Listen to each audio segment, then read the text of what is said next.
baby, this morning. This is Elio Piedra. Another morning means another coffee because this is Morning Coffee with Elio. Today we are on fire. I am super excited because, I have such a wonderful, such an amazing leader, a beautiful friend of mine.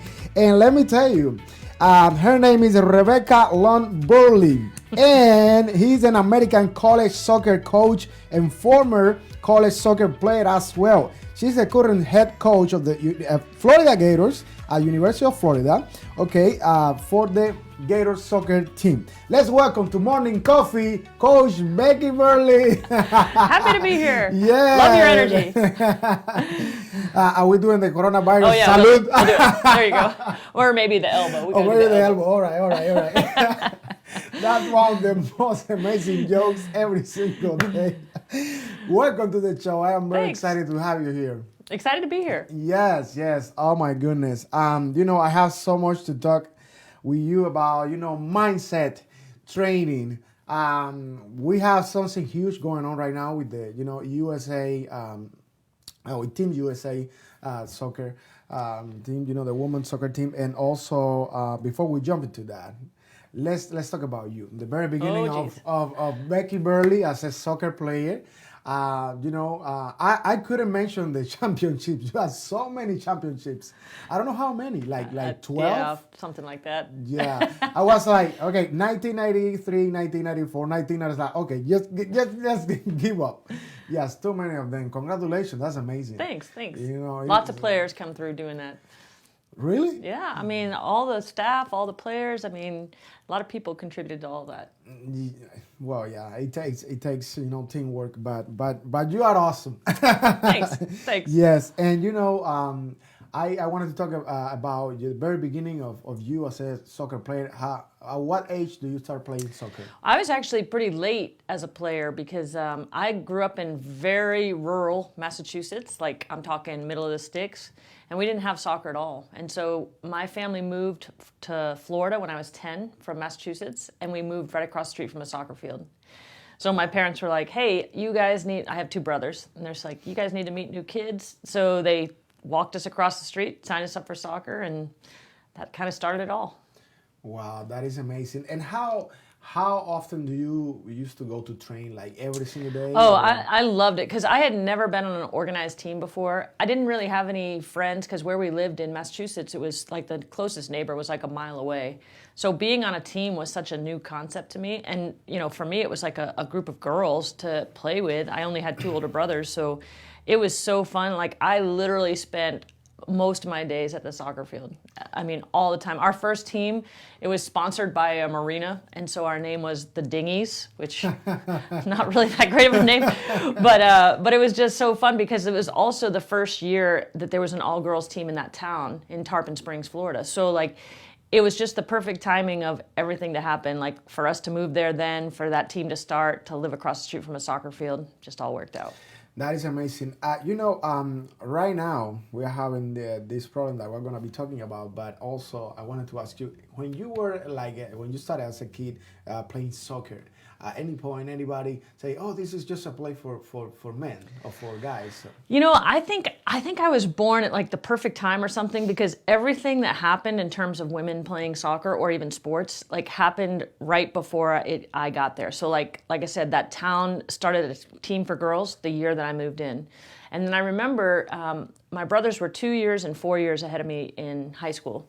And I remember them selling bumper stickers that said high school soccer now, because there was no high school soccer. But by the time I got to high school, there was soccer. And then even collegiately, scholarships and things like that started happening for women. So I think I just got really lucky. I was a Title IX baby, born at the right time, and moved into positions at the right time. Even getting the job at Florida. When that happened, there was a big explosion of women's soccer around that time. I had already been a coach for 5 years, so I had some experience. Timing is everything, they say, and I think I had good timing. Yes, perfect timing. So let's talk now about that. Let's jump into how you got, why Gainesville? Well, so what happened was I when I graduated from college, I knew I wanted to coach. My parents weren't so sold on that idea. I don't think they thought coaching was like a real job because no one in our family had ever even been to college, let alone become a college coach. So I took a job. I graduated in May, became a head coach in June, which was crazy. Had no idea what I was doing. I was 21 years old, and I had 4 players on the team older than me. But learned a lot that first 5 years, had some great mentors at Berry College in Georgia. And then when the Florida job opened up, I knew Florida was going to be good because Florida is good at everything. And so I knew if they started soccer with the talent level that's in our state, that they would be amazing. So as soon as that job opened, I was really excited about it. I didn't know if I would have a chance to get that job, but fortunately, Jeremy Foley was pretty forward thinking. It probably took a big risk hiring a 26-year-old at that time, but I was really happy to come to Florida because I knew as soon as I stepped on campus that it was going to be amazing. And right now we will love to mention, and we have to mention the impact that you're having here in our community, in our Gator soccer team, because again, all the championships, a lot of them, it been part of all these soccer players' career that you've been building. Right now, we were just talking about some of them. They are on major leagues, right? Like or playing out of the country, or yeah. There's a pretty big, robust soccer scene in Europe. So we have a domestic league called the NWSL. That's a small league right now, and it's really difficult to break into because there hasn't been a lot of expansion. Oh wow! But in Europe, there's a lot of teams. So we have quite a few players playing both domestically and in Europe. Actually, one of them we have a picture. It is Havana. What is the last name? Havana Salon. Salon. Yes. Havana, right there. Local product. Yes, and we are very proud of. Of Havana. I am too. Yeah. So go Gators. Go Gators. Yes, Havana's playing. She was playing in Norway last season, and she's making her way to Paris to play there. But she's a real talent. She played for the Washington Spirit domestically here. In DC, and I mean she's had a terrific post-Gator career so far, but I think she's still the best is yet to come with her. That is awesome. So what is I will say the hardest the moment for you, like coaching? What is a coach and having like a tough moment as a coach? There's a lot of tough moments as coaches. I think some of the hardest parts are like if someone's career comes to an end unnaturally, let's say they have an injury that prevents them from continuing to play. We're dealing with that on our team right now potentially, and that's really hard because, I think a lot of players, they've grown up playing for so long, it's such a big part of their identity, and trying to help them transition their identity into soccer is what you do, not who you are. And then I think also just the idea of, even if it's not an unnatural time, like when you're a senior, and if you don't win your last game, which is the championship, if you don't win your last game, it's just like such an abrupt ending. It's like you have this team that you're with for all this time, and then all of a sudden, 90 minutes later, over, and that team doesn't exist anymore. And that, you'd go through that, like as a coach, I go through that every year, and that's hard. That's really hard because you know that team will not exist. No, and especially I gotta mention this. I have the opportunity, the privilege to meet all of you at the amazing event that you guys were having, and I gotta tell you, you guys are like a family, right? It's like a family, like a feeling like you are your family. It's not just somebody that you're playing soccer, Well, that's true because I feel like that's one of the values of sports is like your friendships with your teammates are a little deeper because you've just gone through so much, the highs, the lows, the tough times, and not that you don't have those in regular friendships, but I think teammate relationships just get accelerated because of all the things that you go through.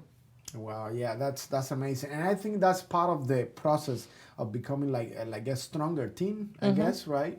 Just knowing that probably you, let's say, you break up with your boyfriend, or I don't know, you are having like a tough family time, or any situation in life, and another soccer player that that they know that they're kind of like, hey, you got this, So I imagine that it will be very intense for everybody, knowing that those situations and knowing that we have this mission to accomplish, which is winning. That's right.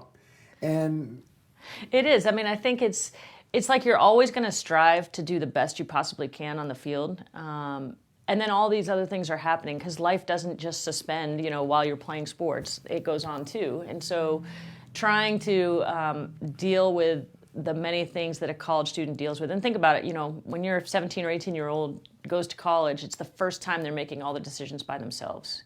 And they have some guidance, but literally they can make the decisions they want to make by themselves. And so I think it's just such an interesting time in people's lives. People have asked me, like, would you want to coach at a different level? And I wouldn't, because college is just, it's really a time where you see people change so much and develop so much, and that's kind of what makes it fun. Yeah, and I bet it's very special, right, to be part of that season, because that season in every single person's life is very special in a way that you are growing every single way, as a person, as a player, as an athlete. I mean, as a human being. Yeah, and it's probably for the most players the first time they run up against, being as talented as everyone else, because they all come from their teams where they're the best, and then they get into a situation where everyone's really good. And so now it's like, how do you deal with the next level of talent? How do you deal with managing yourself? How do you deal with managing others? And so there's just so many lessons you take from being on a team. Like, I would highly recommend anyone who has an opportunity to play on a team at any point in their life, do it, because there's just so many things that come from it. That, what you just mentioned is so awesome, that you are the best at your team and you are coming to play with other players that they are probably, as awesome as you are, or even better. Yep. Sometimes. Yep. How tough is that? How do you, how coaches deal with those situations where, some type of ego can, jump in, or you can perceive that there is somebody's being arrogant because they... How can you deal with that? That's a really good question, because it's really hard. I think that you see it over and over again with every team play out at the University of Florida, especially because everybody at Florida is such a high level. But I like to think of it as just everybody runs their own race. Some people start out really high and maybe just have a little ceiling. Some people start out low and have a huge curve that they get better. And it's just, everybody's going to run their own race. And I think it really comes down to not trying to compare yourself. Like, one of my favorite quotes of all times is, "Comparison is the thief of joy." And I really believe that, because as soon as you turn, to your left or your right, and you're looking at, well, how come, she's playing more than I am, or why is she better technically than I am? And, it's just like, run your race, focus on what you can control, which is you, and do your best to make progress, comparing yourself to yourself instead of to other people. You are. I love that you mentioned quotes. We have the quote of the day. Oh yeah. Yes, we have the quote of the day. Let's jump into the quote of the day really quick, and let's see what we got. So it said, "What you get by achieving your goals is not as important as what you become by achieving your goals." Zig Ziglar. Well, that's a really, really good quote. I actually have a quote in my office. It's the biggest thing in my office, and it says, "Who are you becoming as a result of the chase?" And it's Dr. Jim Lair. He's kind of one of the original sports psychologists. And that's a really important quote to me. Who are you becoming as a result of the chase? Because the chase is important. Like, we are paid to win games, and we are going to pursue championships as hard as we possibly can. But the real value comes from who you're becoming as you do that, because that's what's going to go with you after you leave. No one's going to wear their championship ring, 10 years from now, and just walk into a room and say, "Hey, see my ring?" But you're going to take all those skills and all those things that you learned as a result of the chase with you. I love it, and especially sports in general. They actually build you up as a person. For me, it was, I used to play soccer. That's my favorite sport. Just so you know, my favorite sport. That's a good choice. Yes. A close recommendation. The recommendation comes very close. So, as soccer, baseball, all the sports, they build you up as a person, as a human being. It really depends. Some people, you can see a different result. But for me, it kind of like humbles me. To make me appreciate more life, more efforts. You learn to discipline, sacrificing time, energy. Your diet, how you can work out in the most efficient way, because sometimes you don't have all the time that you need, because you need to take the bus, you need to sleep this much. How hard it is, right? So for me, a good question that I'm thinking, right now is just how tough is to manage time. I'd say that's the number one challenge for freshmen, especially. And they get better at it as they get older, for sure.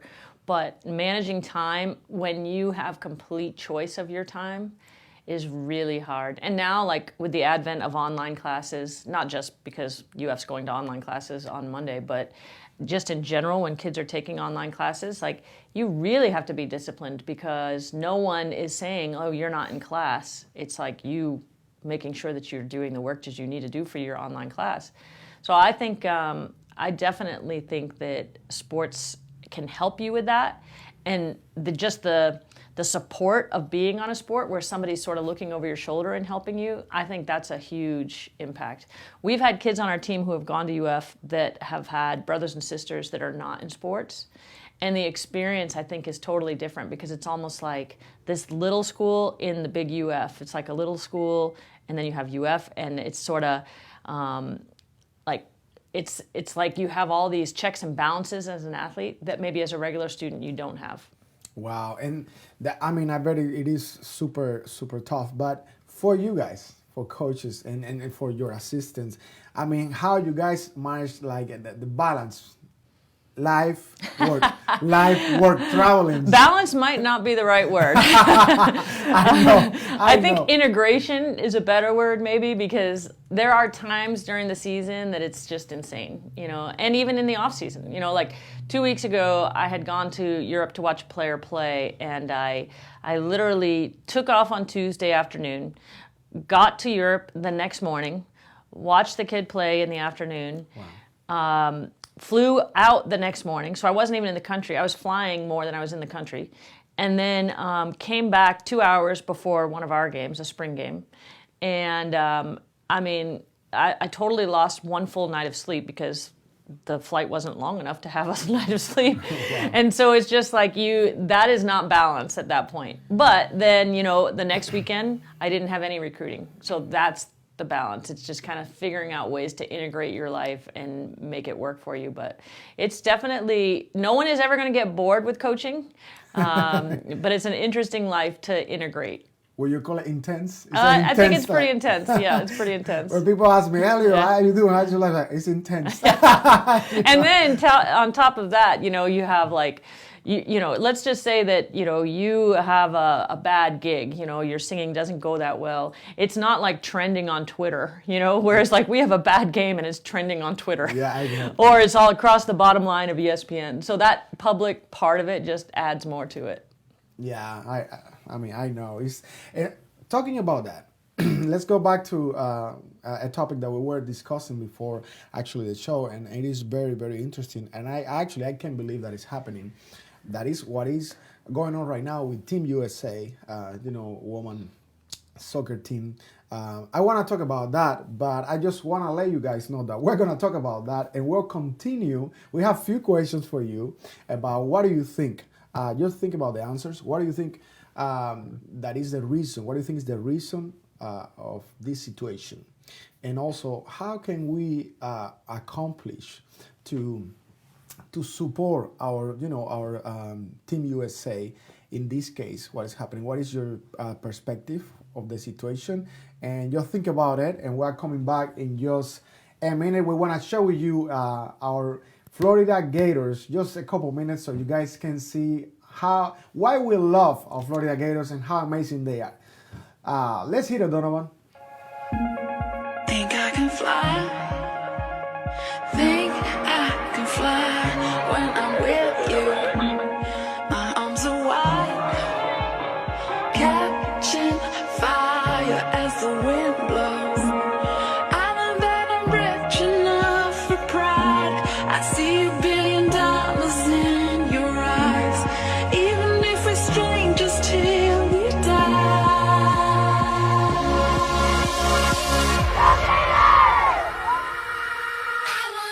One-time shot for two, off the post and in. Florida takes a 3-2 lead. Touch the header, and Florida's on the board just like that. Finds space, shoots, and scores. Nice job there by Cardano defensively. Good save from Keish. Seiler, deflection, and there's the goal. Sends it toward the back post and puts it in the back of the net. Dangerous in front of the net, and Montegudo puts it in, and Florida must have worked that really well on the training ground. I was wondering what they were cooking up, and they cooked up something special. Jordan again. How does she get to it? Betters drives it all the way in. Oh, she scored. Oh, it's a golazo. Caitlin Marquise there for her first real test of the game. Tripped by Sarah Tricoli. The shot and a goal, and Gators have done it. Brooke Sharp scores her first goal of her senior campaign. Begich with a back post header. Wow, sends it back post, flicked in. Savannah Jordan gets on the board. We've got one. What a great strike.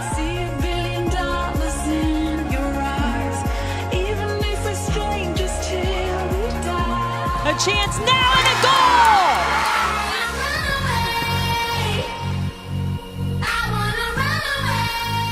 Great ball movement. Jordan is onside and puts it away. That's how you take control of the game. In the back of the goal, Tricoli. Sends one toward the back. Back to morning coffee with Elio. Yes, I am very happy to be here. You know, with the great one and only Coach Becky Burleigh. Yes. And you know, we are talking about the situation that is happening right now in the United States with with Team USA, women's soccer team. And my first question would be, number one, what do you think about this situation happening here in this country that we've been saying that, you know, that women's rights are equal, especially in sports, right, to men's rights. So what do you think? Well, what's really happening is that it's been going on for a while now where the women's national team players are suing the U.S. Soccer Federation for equal pay with the men's team. And there's been a lot of talk about it because our women's team has been really, really successful. Yes. And our men's team has had pockets of success, but at times it has not been as successful. But what has happened recently, I think that really got people in a tizzy, was that the federation, the soccer federation, is using the argument that being on the men's national team and being on the women's national team are not equal, that it requires much more skill, speed, strength, everything else to be on the men's team.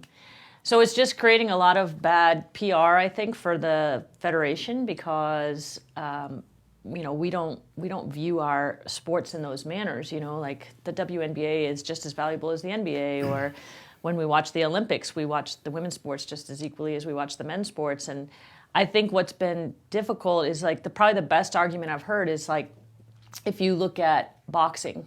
They don't pay the heavyweight boxers more than they pay the lightweight boxers. Yes. You know, so it's yes, is there differences physically between men and women? Of course. But does it require any less skill? It's all relative because we're playing against women and they're playing against men. So I think that part has been challenging. So last night the women's team played in the She Believes Cup, and when they came out to warm up, they wore their shirts, the crest was blank, so the U.S. soccer crest wasn't present, but the 4 stars of the 4 championships that they won was. Wow. And so that was kind of a big statement that they made about the state of the situation. So I'm not sure how that's all going to resolve. It's going to be really interesting. Looks like it's going to go to court. We'll see. Well, I really appreciate you for sharing, you know, that with us here with our morning coffee community, because I wanted to learn more about it. But also, let me ask you this: how can we support our Team USA? I think that's a really good question. I think obviously by continuing to go to games and buy merchandise and things like that. But I think it's a bigger issue than just the women's soccer team. I think it's an issue of how are we viewing women in general in this country? Like, yes. Are they equals? Are they valued? You know, our team did a little self-defense course last night, and one of the videos that we watched during this course was Always, the brand Always has a campaign called Like a Girl. And so it's like run like a girl, throw like a girl, and what does that look like? And when you ask really young girls that, they don't even know what you're asking because they just run or they just throw or they just do whatever. But if you ask older people, men or women, they can show you a difference between what it looks like to run like a girl or throw like a girl. And I think we need to just break those stereotypes. We need to just act as if running is running, throwing is throwing, sports are sports, regardless of gender. So you think we've been developing a pattern of comparing women and men and just showing the world that all men are superior, superior to women, I mean, depending on the sports or basically on all sports. I mean, the way I see it is that I think, we've been talking about this for a long time, and we've been saying that they are equals. Mm-hmm. But now this situation is showing that we actually believe that they are not. Yeah, I think our actions, or at least the Soccer Federation's actions, are not. Everyone. I will be honest with you. In the soccer community, there's always been this underlying feeling that the federation doesn't value the women as much as the men, despite the women's success. Wow. But it was just sort of an underlying feeling. And I think what shocked everyone was when they saw it black and white in the legal briefs that this is how the federation felt. It was just sort of like wow, like that's pretty blatant. And so now I think it's just up to us to work as a whole, not just in sports, but as a whole of valuing women. Even in coaching, look at in soccer, we're one of the worst sports. In college soccer, probably only about less than 40% of the college women's soccer teams are coached by women. And there are very few, I know of 2 men's teams that are coached by women. And we're seeing that trend change. Like the NBA has probably been the biggest leader, where they've hired a lot more women coaches. The NFL, and when you watch the Super Bowl commercials, you saw women coaches in the NFL now too. But that's been a long time coming. And I think those teams that have hired women in predominantly men environments are really seeing the benefits of having women on their staff, because it's just we bring different gifts. Wow, that's very tough. I would say very tough topic, right now. It is. And it is really important for us. I mean, for me, in my show, in my community, in my country, with my music, any way I can. If you are watching the show, you can share the show, and now that you can go. Well, first of all, the first thing that they need to do is to go to the go to women's events and support them, read about them in the media. I mean, anything that you can to show support, I think, is a step in the right direction. Yeah, exactly. So let's share really quick, how can people know about when our Florida Gators soccer team is playing? Well, we are very similar schedule to football, so we're a fall-based sport. Okay. Unlike football, we do get to play spring exhibition games. Like, spring for football is just the orange and blue game, which who knows if we'll be even having an orange and blue game this year. But yes. So our spring games we don't have any more home games in the spring, so it'll be next fall. But I think in the meantime, it's really interesting right now because, as of today, the University of Florida has had there will be no fans at sporting events, which is going to be a really strange environment. And I would say a little sad, right? I know it because is a little sad. Fans, yeah. And it'll be interesting. They've talked about the Olympics. Is the Olympics going to go on? And there was some talk about, well, let's have the Olympics without fans. And I feel like it's going to be really hard to set world records and do all these great performances without the support of the fans, because I think part of sports is about entertainment too. Yes. We are as athletes and coaches, we are trying to put a good product on the field for the fans. And so taking the fans away, very necessary step. I completely understand why they're doing it, but it is sad. It's really sad. Well, I am glad that you mentioned that, because that just because of the coronavirus that is happening right now. Right. It is massive all over the world, and I think I see sports. It's you're putting on a show to entertain people, because I always say that people go out to have a good time. That's right. To make memories, to bring the best, to get the best out of your day, your night. And now without so now you gotta watch on your TV probably, right? Well, and I think the thing that's so cool about Gator sports is that the community gets to connect with the athletes on a personal level. You know, we have families and kids and people that come to all of our games, and the kids get to talk to our players after the games. And you know, there's some kids that have grown up with our team. You know, like we've seen them from 8-year-olds to going off to college, and it's just really sad to miss that connection with your fans. So do you think the level of inspiration, I will say, will be a little bit? I think it's going to be hard. I'm really interested to see that, but I think it's going to be harder. I mean, yeah, like we're all in it for the competition too, so I don't want to discount that.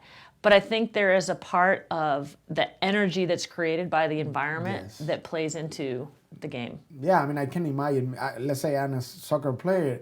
I mean, just playing and looking at the the fans, and there is nobody there. I can tell you there's a big difference between when we play at home and we have a full stands versus if we're playing away somewhere and it's like kind of a stale environment. Yeah. Like we have to generate our own energy at that point, and it's just not as fun. Yeah, it's not as fun. That is awesome, and that's actually a good point. So it is harder, right, to play away, of course. For sure. And you just mentioned you have to create your own energy to that is very awesome, and I think that is a very huge point. I am always talking here about how you can protect your attitude in your environment. You know, when you are walking to a room. Let me tell you, this is funny. A negative person can walk into a dark room and begin to develop. Right? Oh, I like that. All right? Because it's the energy. But somebody that is positive, or at least want to bring like a positive vibe and message, is totally different. So so when you are playing away, just mentioned that. So you need to kind of like protect your attitude and your environment, and don't get caught up in the leave me alone. Just focus, be laser focused, and do not forget your mission, which is, I mean, I had here like a few shows ago, like a Green Beret Special Force guy that impacted me when he said that when we wake up, it's about not failing. And I guess it's the same. When you are beginning the games, about not failing and accomplishing the mission of winning for us, for our team, for yourself, and for your people, for your friends, because it's about entertainment. You just mentioned that. That's so good. Yep. That's so good. All right. Are you having a good time? See, we have a lot in common. You're an entertainer. We're an entertainer. Exactly, yes. By the way, are you enjoying your Miapa coffee? Miapa coffee. If you haven't had Miapa coffee, it's really addicting. Cheers. Cheers. Cheers to Miapa. By the way, in Latin it's miapa, but we say miapa without the accent. Please. Yeah, they are. I'm gonna start doing that, miapa. Yeah, they were giving me a hard time the other day, and I said, "I love you, miapa. It's all the same." So yeah, we're gonna jump really quick in one of the most fun segments that we have. Very interesting segment. It's called the Game of the Day. Here we go. Oh, okay. Yes. So we are back, and the game of the day. This game is called "What Would You Change in the World?" Okay, let me.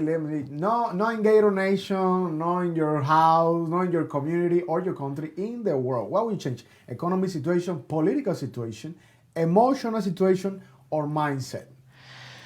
Whew. Well, I would pick mindset out of all those because I don't think I can change any of the other ones. I mean, all of the other ones are reliant on a lot of other people, but I feel like mindset is the one that I have the ability to control my own mindset and hopefully spread that mindset to other people. Wow, that is epic.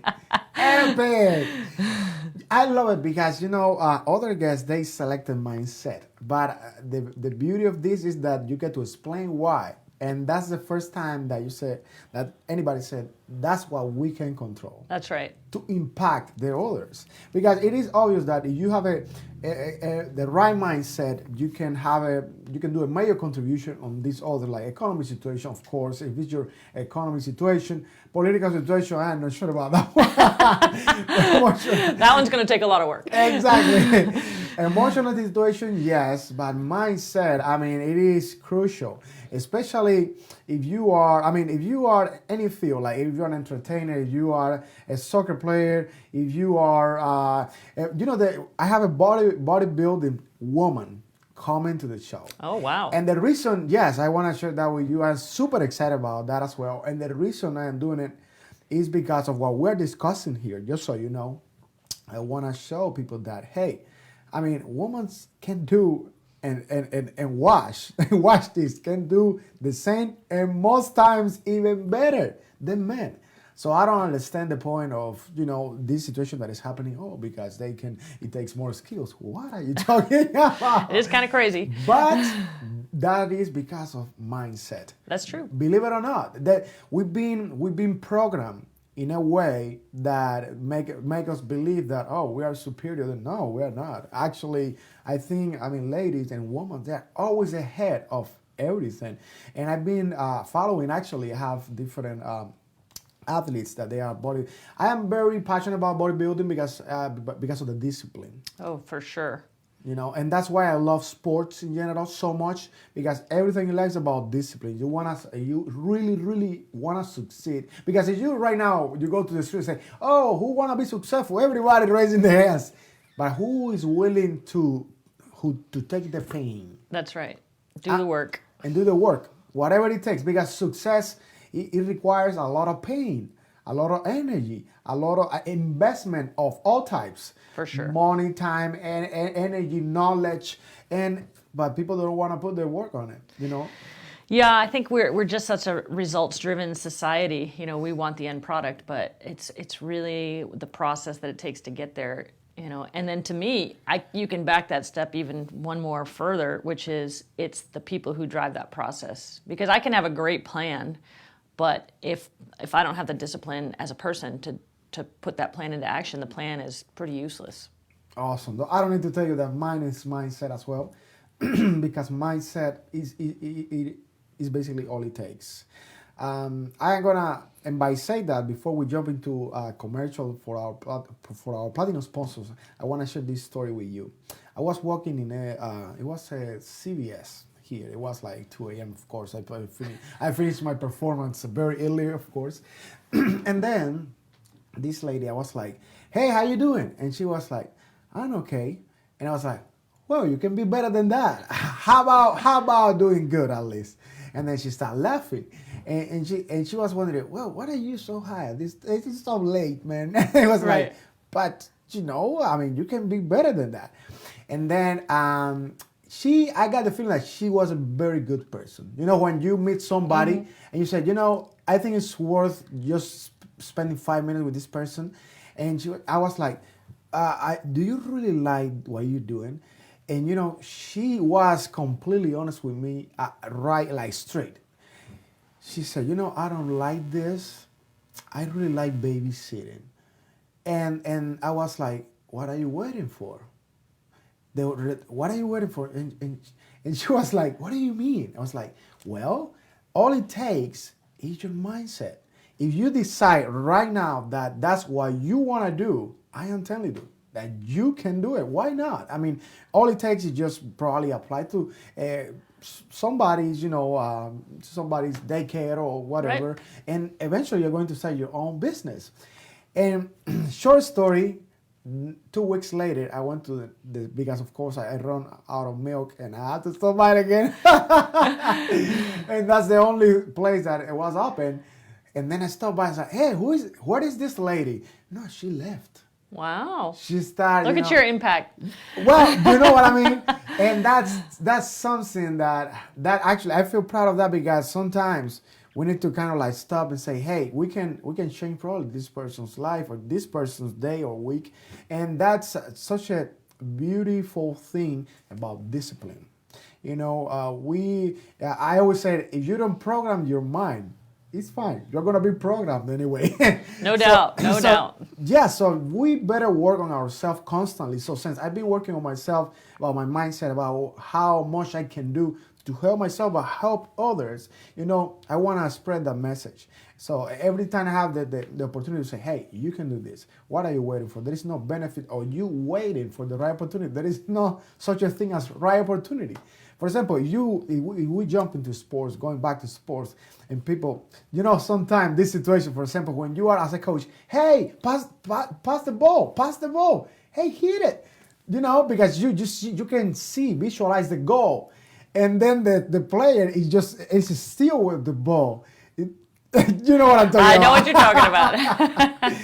I'm like, come on, can you just pass the ball for a second? And it's just that moment that what are you waiting for? What is the benefit on what you're doing? You are not executing. It's about visualizing. I guess, of course, you need the training because, you'll be like running out of gas in 10 minutes. Right. If you are not like trained really well. But it is about visualizing, but execution. And it takes discipline, that huge discipline. So before we jump into commercial, what do you think? How would you define discipline in our women's soccer team? Oh, wow, that's a big question there. It's a good one, though. Interestingly, I was over spring break, I went to observe the Minnesota football coach because I'm a big fan of his, and he talks about eye discipline. And I thought that was really interesting. So he was talking about how winning games, a lot of times it's not about what you pay attention to, it's what you don't pay attention to. So how can you narrow your focus to make sure that you're focusing on the right things and not getting distracted by all the crazy things that are happening around you? But I think discipline it's basically just being able to do the things that are necessary to get the result that you want. And again, like you said, a lot of people say that they want that, but how many people are willing to do that? And there's so many details. There's so many details that go into a good performance. And most of them don't happen in the game. They happen way before the game. Did you get a good night's sleep? Did you eat well? Are you well hydrated, especially in Florida, since we're going to sweat a gallon? But all those little things that go into a performance. And I think that, when you're a fan, you come to the event and you see what's happening right there. But as a coach, we see it very differently. Like, I think our game, let's say if we're playing on a Friday night, that's the evaluation of my performance for the week. So did I do a good job preparing our team for Friday night? And if I've left off part of our preparation during the week, our performance on Friday night isn't going to be that good. So it's not about discipline in the moment. There's part of that, but there's all the discipline leading up to it. Wow. That's a lot. That is huge. That is huge. I really hope that people are, getting the message. How important is, developing your discipline, your mindset, being focused. I love that concept of, The eye discipline. Yeah, that was a good one for me too. I thought about that a lot because we talk a lot about, in soccer, the easier it is to make decisions, the more information you have. Well, the way you get more information is by taking looks. But the ball is mesmerizing. So everybody wants to watch the ball. The ball is not where it's at, it's how do you find space? How do you create opportunities for yourself before they happen? So that requires you to continually be taking a look over your shoulder. And you have to have discipline to do that. Because if you don't, the default is watch the ball. Yeah, I love that. I love it so much. Yeah, being creative, developing your imagination, where to find the spaces. Wow, that's so good. That's why soccer is so fun, because it's not a scripted game. It's not like a coach is saying, you do this, and then you do that, and you do this. It's just like you get to express yourself as a player. Yeah. And it's a player's game. I think that's the beauty of soccer, is it's a player's game, not a coach's game. Yeah, and it's unpredictable. it's I say it's unpredictable. You never know how the ball is gonna That's right. is gonna go, and how actually how the players are going to manifest. Okay, because their own situations, let's say the personal situation, let's say I am the best player that you have right now. I like that. Oh yeah, right? I like that too. I kind of like it. I feel the energy. Let's say I'm the best player that you have. And sometimes, I don't know if that happened in your case, but I know that some coaches, they really like that player because they know that they can relate to that player. That player is so good that Elio is going to, make it happen. But probably the day before, okay, I didn't have a good day. Probably I lost my best friend, or something really big happened, big problem. How do you coaches work with athletes in this situation? I would say more emotionally, like say, hey, we need to focus on the game. It is about the game now, and then we can later. Yeah, I think that happens for sure. There's a lot of distractions that you have no control over that are going to occur. And I think a lot of athletes use their sport as sort of an escape from what's going on. And that's a really effective thing to do, because it's like for that 2 hours of the game, nothing else really can happen. You know, you can't change anything else besides that 2 hours of the game. And so I do think sports becomes a terrific escape. You see it over and over and over again where a tragedy will happen and a team is scheduled to play a game, and the big question is, should they play, should they not play? And more times than not, it seems like the team feels like whatever that tragedy was, the people involved in the tragedy would want them to play, because they know that it's an escape for those 2 hours from the tragedy. And I think that says a lot about what sports provides us as human beings, let alone athletes. That is beautiful. That is amazing.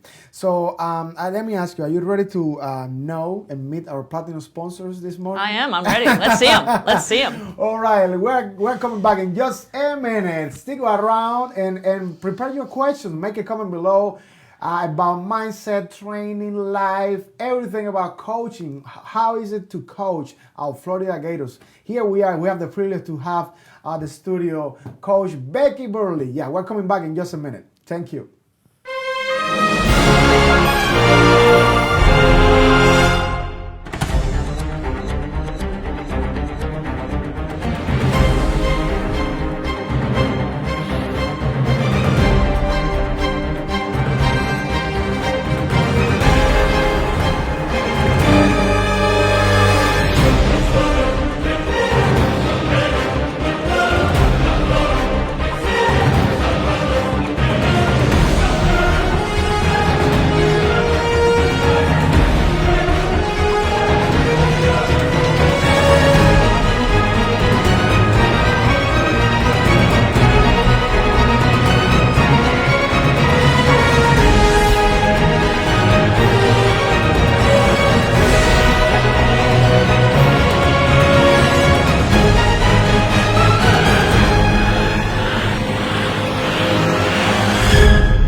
And just like that, we are back. Welcome back to Morning Coffee with Elio. I am here, yes, with Coach Becky Burleigh, yes, for the first time ever at the studios, and I'm super excited.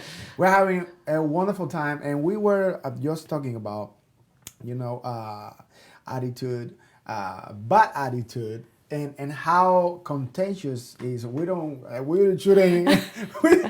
we shouldn't use that word bad. How contagious is when you have a good energy, and actually when you have a bad energy. Mm-hmm. So my question would be, I have something to say about that. Let me tell you. But my question for you would be like, how do you guys deal with that when you have like such a, let's say you have a bad play, not a bad player, but a player that has like bad attitude that day, or the bad energy that day, and you know that it's just a bad day. How do you guys deal with that specific day?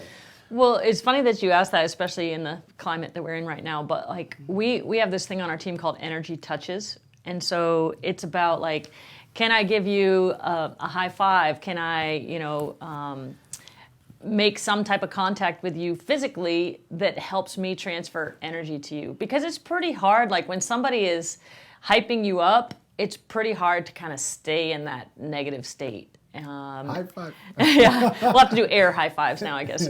Shoulder taps, elbow taps. But I do think it makes such a big difference, because, we train in August in, the middle of the day, and it's 100 degrees outside. And if you walk out and you're dragging and you're like, oh my God, it's 100 degrees, I'm sweating and I haven't even started moving yet. Like if you're saying all those things, like you probably weren't even thinking about the heat yet, but now you are, because I've just said it, So it's like, I'm a big believer in whatever you put out into the atmosphere, and the world is going to manifest itself. And, I think probably the most important thing you can do is you decide to control your own energy, but then you also decide how to influence other people's energy. And like you did with the woman in CVS, being all up at 2 a.m. and she was kind of like not there yet, but you made her get up because of the energy you brought her. That's pretty cool. Oh yeah, well thanks. I believe in what you just said, manifesting your energy for a good purpose. Mm-hmm. When you have a purpose in life and you believe in something that you really believe that you can make it happen. For example, this actually reminds me of this story that happened in Philadelphia. Two boys playing, they were like 12 years old, 12 and 13 years old. These boys playing on the ice, and then the ice, start cracking. And the other guy, the 13 years old, actually went under the ice. And this little boy actually was freaking out. But within a second, he starts actually seeing like a tree on the distance. And he actually was scrambling the tree and break a huge branch and start breaking the ice and save his friend. When the paramedics came, everybody was scratching their heads, said, how this little bitty dude could this huge branch, that tree far away, and break the ice and save his friend. And then an old guy that was there just, being like noisy and he wanted to know what happened. The old man said, I know how he did it. And the paramedic said, how? How is that even possible? And he said, because he didn't have no one here to tell him that he couldn't do it. That's true. And that happened most of the times. 98% of the time, there is somebody there telling you, hey, you can't do it. You cannot do that. You don't you see it? You are too small. Don't you see it? You are too thin. Isn't that true? Yeah. The amount of programming we get through social conditioning that we don't even realize is happening is crazy. And so I think it's really important as a parent, or for me as a coach of young women, to like make sure that the messages we're sending are empowering messages and not limiting messages. I love it. And I am glad that you mentioned that social conditioning. That's such an amazing way to see it, because people are asking me all the time, my friends, my family, why you do this with so much passion? Because, well, number one, I love, we live only once. And if I'm going to live my life, I want to have some passion and energy, right? Because I am grateful just to be alive. But second, because when just go to your Facebook right now.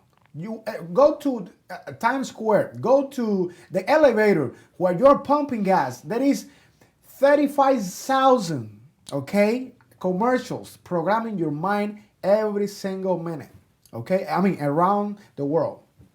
So this show is to program your mind in a different way, in a positive way, in a way that can change your day, your week, your year, your life, in a way that we can actually have an impact.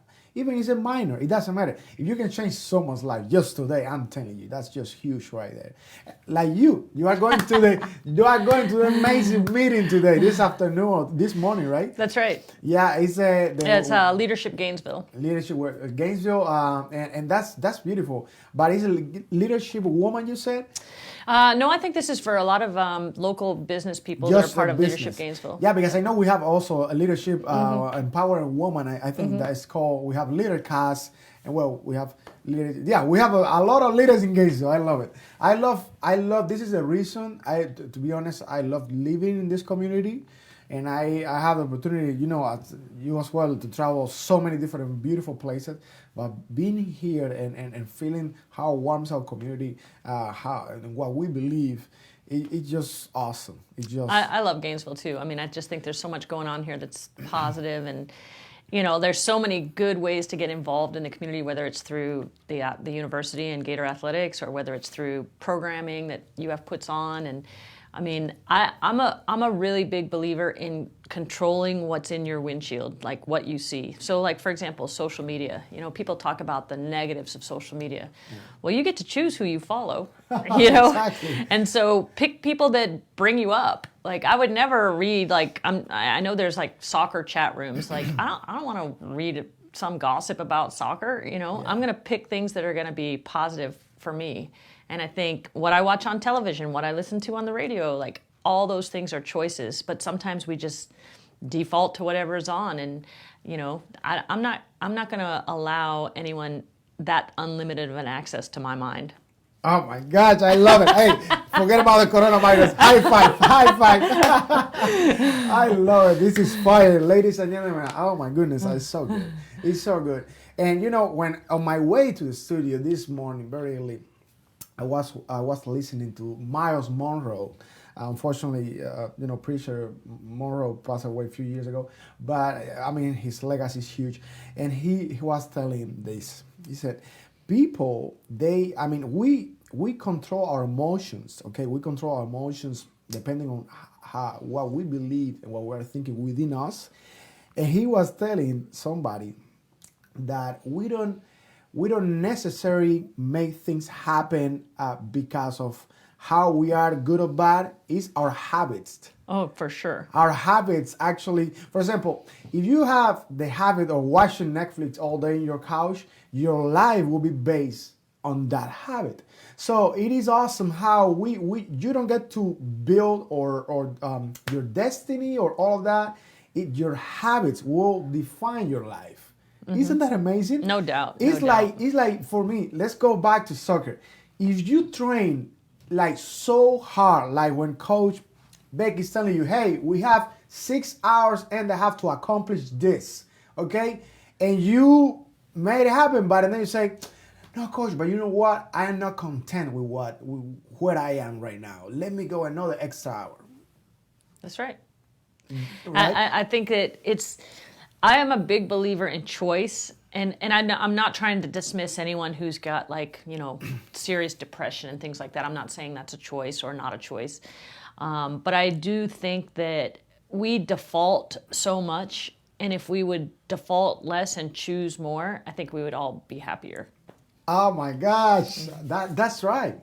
That's right. And also, talking about decision, let me tell you, we're going to skip so many segments, but it is worth it. It is so worth it. I'm so happy that you are here. You mentioned about social media. That people are talking all the time. I think it's a huge excuse, and I don't share that opinion. Actually, I agree with you 100%. Oh, because social media is so bad. I think this new age of social media is wonderful, and you get to decide who you follow, baby. What are you following? What are you watching? What are you gossiping about artists, about athletes, about? No. There is so much good content. Like, for example, this show, you can tune in every single week. Morning Coffee with Elio, and follow us. But not only Morning Coffee with Elio, so many authors, books, just documentaries, shows that they are amazing for you to program your mind in a good way that is going to help you to accomplish and to reach the next level. And people are always, trying to find something that is solid or funny or, and it's time investment, I guess. No doubt. And, it's not to say that there isn't time in your life for just an unplug where you're watching something mindless. But as long as that's like a choice and it doesn't become like, this is mindless. If you watch like Netflix, part of the reason that Netflix is so addicting is because if you're watching a series, to get to the next show in the series, you don't have to do anything. You know how it has the little spinning thing and it just says next show in 5, 4, 3, 2, 1, Yes. And it goes to the next. Well, that is creating a very easy path for you to move to the next show. It's not like you have to get up and change the channel or stop at the thing and then move to the next episode. And I think that, with our phones and with apps like Netflix and things like that, like they are created to create addictions. Just understand that and use it to your advantage if you want to, Snapchat, streaks on Snapchat. I mean, those are created to get people to want to continue to use their phone. And so I think we just have to be aware of the social conditioning that's happening to us sometimes without us even thinking about it. Wow, that's just amazing. Wow. Thank you for sharing that with us. We're going to jump really quick into the spotlight of the day. And we would love to actually support an event that is coming up March 24th that hopefully is going to happen with everything that is going on now with the coronavirus here. Not here, but I mean in the world. So we are here in Gainesville, Florida. We have this event coming up. Anne Frank's stepsister, Eva Schloss, is going to be Tuesday, March 24, 2020, at the Phillips Center for the Performing Arts at UF, University of Florida. If you are around Ocala, Orlando, San Agustin, and you don't want to miss that, I'm telling you, this is a once in a lifetime event. She's 90 years old and has been traveling the world, to share this message of I hope this of tolerance, of beauty, of they have something that I don't know if they have that message over there. Yeah, a story of triumph, hope, and tolerance. It's just amazing how after everything that happened, they are still seeking the beauty in people. We were talking about that yesterday here at the show. We have Rabbi Beryl Goldman and his wife explaining about that, how they, regardless of all this, the suffer that they had with their culture, their people, for many, many years, all they do is they keep seeking beauty in people. I think what's so amazing awesome. about the Holocaust and the Holocaust survivors is the choice that they had to make to be able to take that horrific environment and make it something that they could survive. And one of my favorite movies of all times is Life is Beautiful. That movie is so good because it's like this little boy is in a terrible environment and his father works so hard to make it almost a game for him, to survive this environment. And Viktor Frankl's book about the Holocaust, it's all choosing how you're going to intake your environment. We're well connected. I actually watched that movie twice. Oh, and such a good movie. Every time I watch it, of course I cry. And then I am crying, and my wife's like, and I like, It's such a good movie. It's so fun. Yeah, but it touches you so deep inside. And I am reading as well for the second time this book, Man's Search for Meaning. Yeah, that's right. By Viktor Frankl. I love that book. It's just huge. It's amazing. It's amazing. So right now, what is coming up? What is coming up tomorrow? We want to share with you guys what is coming up. And it's got Lauren Douglas. Lauren is a coach actually that he travels our country, coaching CEOs and teams in marketing and sales. Is a motivational speaker, and another woman. Yeah. Yes, supporting our women because they are amazing. I guess that they are better than us, but it's really up to you. Comparison is the thief of joy. So yeah, Lauren is coming tomorrow to the show, and we are very, very excited for that as well. I can describe how grateful I am for having you here, for making the time to come, and just share your knowledge, your energy, your passion. I don't know. That was my pleasure. I loved it. Yeah, I mean, I really hope that you had a good time. I had a blast. I did too. And it was so amazing to have, Coach Becky Burleigh here. So please, make sure that you stay tuned for all our soccer games. Make sure that you support our Florida Gators women's soccer team. Well, let me tell you, we only have soccer for women, and I'm glad. You're right, because that's true. So so we can keep supporting, our women's soccer team here in Gator Nation, but also in our country, what is happening right now. So make sure that you learn more about it. I'm happy that actually we were talking about it before the show, so we got to share that with our morning coffee community. And before we finish, we're about to finish, and again, thank you so much for coming, for being here. I'm super excited. And before we finish, I want to tell you guys something. I want to tell you guys that you guys are awesome, and if you don't know it, I want to tell you that you are beautiful, you are worth it, and you can do more than you can ever begin to imagine. And we already said that all it takes, it is mindset. It is mindset, and it is the developing the skill of believing in you and stop seeking approval for somebody else. Because let me tell you something, a special announcement, they are not going to get it, and they don't need to. They don't have to.